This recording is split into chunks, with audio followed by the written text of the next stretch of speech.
Um bilhete tão pequeno, tão frágil, capaz de transformar uma noite comum em uma de guerra invisível dentro de 4 paredes. Tudo começou quando uma criança entrou em silêncio absoluto.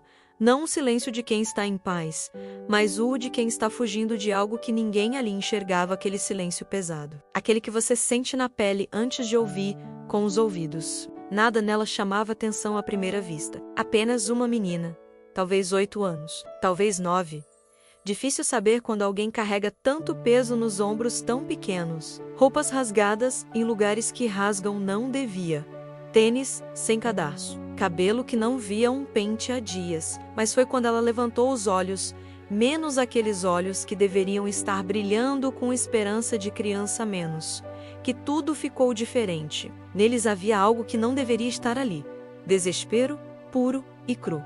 E então ela caminhou direto até o garçom. O restaurante estava em seu caos habitual de sexta à noite, copos tilintando em um ritmo mecânico, garfos raspando louça, conversas sobrepostas, criando aquele murmúrio reconfortante que enche restaurantes de gente que quer fingir, que está cansada demais para notar o mundo real lá fora. Marcos, o garçom, menos ajeitava talheres pela milésima vez naquela noite. Aquele gesto automático de quem trabalha em serviço há tantos anos que as mãos trabalham sozinhas enquanto a mente divaga. Ele pensava no salário que não chega, na mãe que precisa de remédios, no sonho de fazer faculdade que parece cada vez mais distante, como aquele pôr do sol visível apenas pela janela de trás da cozinha. Mais um dia comum, mais uma noite de fingir que tudo está bem, até que ele viu ela, na porta, parada, imóvel, sozinha em um restaurante cheio de gente acompanhada. O tempo parecia se mover diferente quando Marcos a observou, como se o próprio ar tivesse mudado de densidade.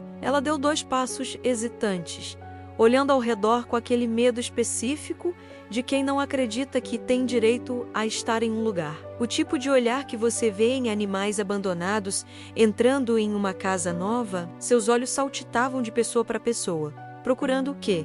Segurança, ameaça, ambas. Marcos sentiu algo no peito. Uma vibração, aquela sensação que você tem quando reconhece que algo não está certo, mas não consegue explicar exatamente o que. A menina respirou fundo, profundo demais para alguém tão pequeno, e caminhou direto até ele. Seus dedos, quando estendeu o papel amassado, tremiam.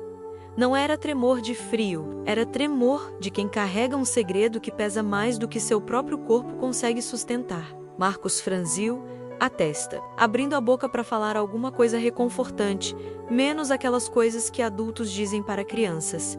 Em dificuldade, mas a menina recuou um passo antes, que ele conseguisse um passo que gritava mais alto que qualquer palavra. A lição era clara.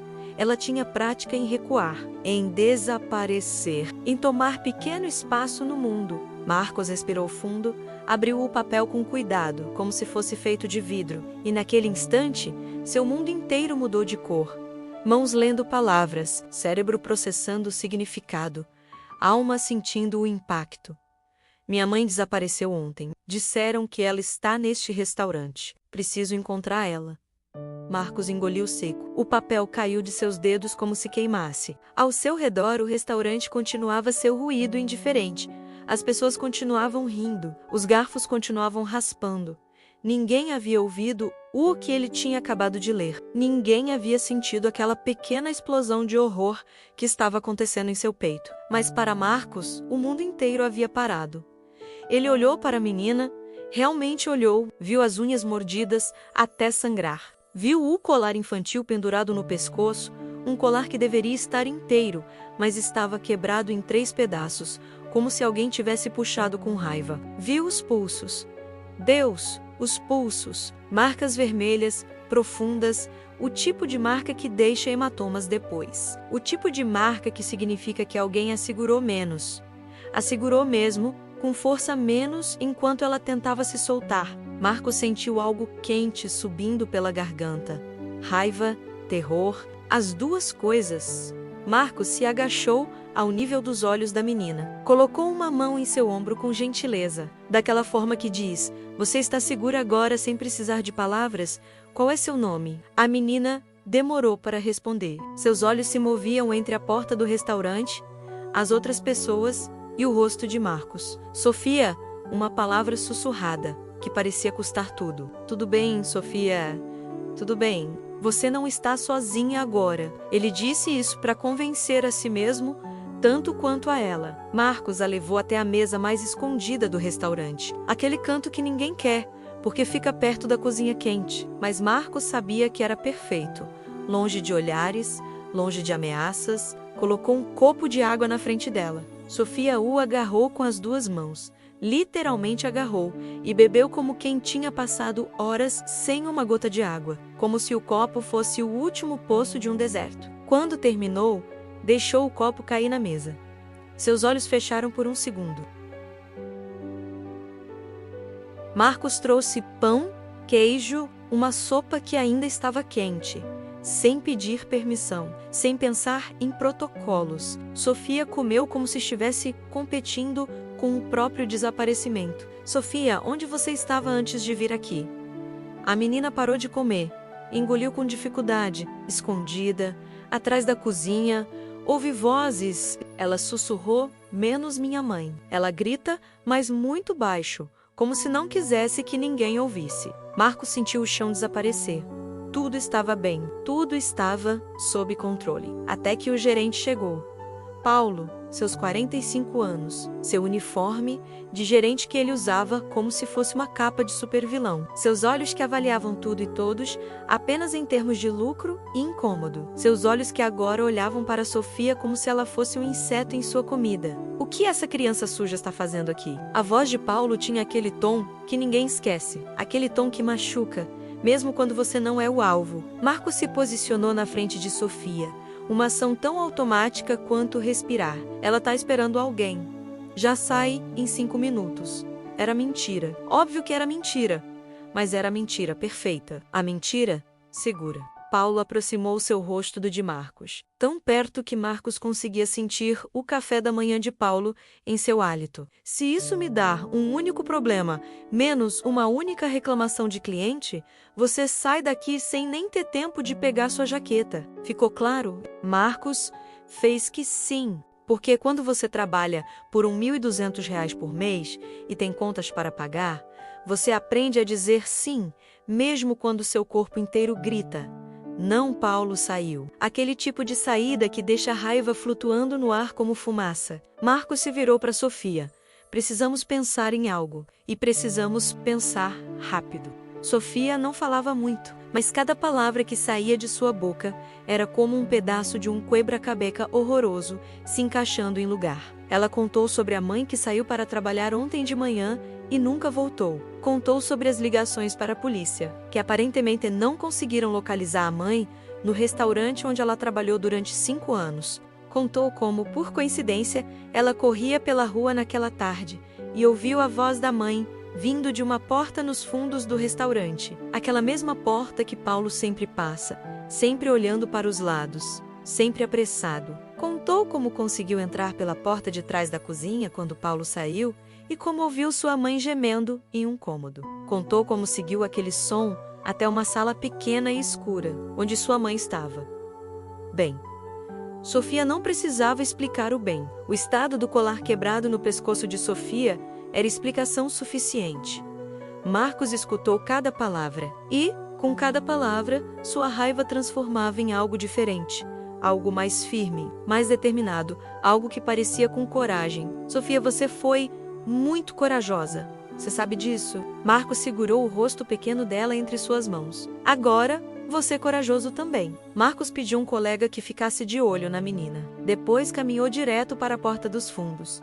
Ninguém o parou. Ninguém questionou. Porque, quando você caminha como se tivesse direito a estar em um lugar, as pessoas fingem que você está. O corredor era exatamente como Sofia descreveu. Estreito, frio, com aquele cheiro de mofo que diz, ninguém deveria estar aqui. E então ele ouviu um gemido abafado, vindo de trás de uma porta de metal. Aquela porta que estava trancada com um cadeado que parecia antigo, mas extremamente funcional. Marcos testou a maçaneta, trancada. Ele bateu na porta. Alguém aí? Um silêncio que durou uma eternidade em 2 segundos. Depois, uma voz fraca, menos tão fraca que quase não era audível. Socorro. Por favor. Alguém. Não eram palavras completas, eram fragmentos de esperança morrendo lentamente. Marcos voltou correndo para o restaurante. Sofia, sua mãe. Eu a encontrei. Os olhos de Sofia se abriram tanto que parecem ocupar metade do seu rosto. Ela está trancada em uma sala nos fundos. Preciso de ajuda. Não posso fazer isso sozinho. Marcos procurou ao seu redor. A maioria dos outros garçons o ignorava. Havia um chefe na cozinha que era conhecido por sua integridade, Rodrigo. Um homem que havia falado mais de uma vez sobre como odiava a forma como Paulo tratava as pessoas. Marcos o encontrou descascando cebolas. Rodrigo, preciso sua ajuda. É sério. Algo no tom de Marcos deve ter transmitido a urgência, porque Rodrigo deixou a faca cair imediatamente. Vamos. Rodrigo e Marcos chegaram à porta de metal juntos. Rodrigo testou o cadeado. Esse é antigo. Posso quebrar. O que se seguiu foram 5 minutos que pareceram 5 horas.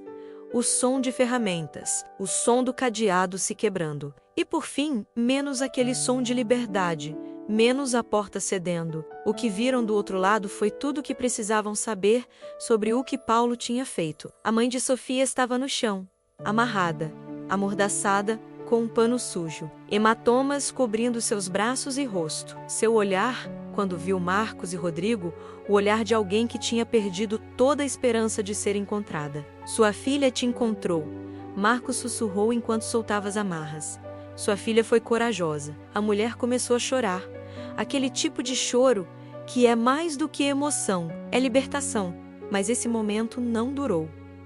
Passos pesados no corredor, vindo em sua direção. Paulo apareceu no frame da porta. E, quando seus olhos viram aquela cena menos as amarras no chão, a mulher livre, Marcos soltando o último nó, sua face mudou de cor completamente de branco para vermelho. De vermelho para roxo, o que vocês estão fazendo? Mas dessa vez, ninguém tinha medo, porque Marcos já tinha ligado para a polícia 5 minutos antes de ir para o corredor. Tinha deixado Sofia com Rodrigo, havia entrado em um banheiro discreto e havia feito aquela ligação. Há uma mulher desaparecida no restaurante Vida Boa, na Avenida Central, número 1247. Ela está sendo mantida contra a vontade. Venham rápido.